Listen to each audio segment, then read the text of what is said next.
growing up in India, we were very, very poor. We didn't have a food to eat. We didn't have a place to stay. And we lived in most remote villages where there were no schools and nothing. And despite all of that, my sister went on to become a postdoctorate in applied mathematics. My brother has a PhD in statistics and computer science. And I did my engineering and MBA, came to United States about 35 years ago with $5 in my pocket and just a dream. An amazing thing happened. The God has been so kind to us. Any which way you look at it, God has given us everything we could have possibly asked for. And the only way I can pay the debt back to the society for what I have received is to go back and do things that can help improve the lives of billions of people in the society. I know the people who helped me don't need my help. And the only way to pay back is to pay forward. And I hope that by the time I die, I would have paid my debt back to society. If you are unhappy with yourself, if you don't love yourself, and you are unhappy with yourself, it doesn't matter. You could be in paradise and you bring that unhappiness with you. And if you are in love with yourself, and when I say love with yourself, I just want to make sure I'm not talking about being self-conceited.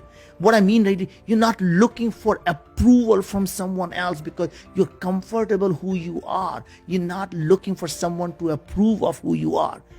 And then if you are happy inside, you could be sitting in a dark corner and you are happy because you don't need someone to make you happy. Mm-hmm. Happiness is a choice, and people can make that choice every single day.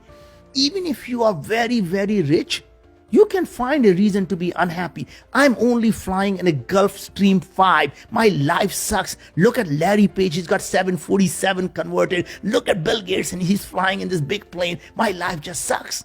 Or you can say, oh my God, I woke up from the bed and my joints don't ache. How lucky I am. I turn around and say, wow, look at the women next to me. I am just so lucky, right? Every day you can find reasons for you to be happy. The happiness is when you are comfortable with who you are.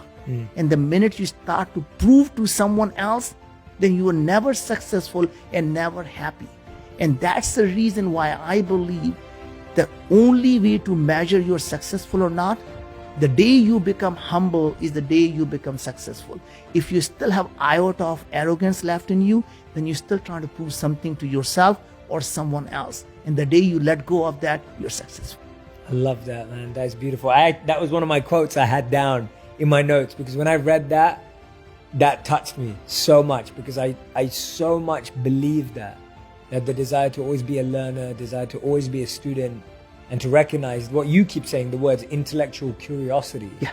And how that disappears when we lose humility. Yeah. How the ego just takes over. And even, I think, you and I briefly were talking about education. And that is, again, another problem we are facing is that we believe the job of the teacher or job of the parent is to take the horse to the water, take the child, make them drink. And I think that is the fundamental problem. We are not creating the thirst.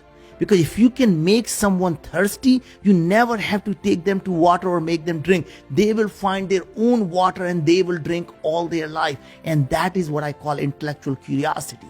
Give them a chance to think, what if everything they want is possible?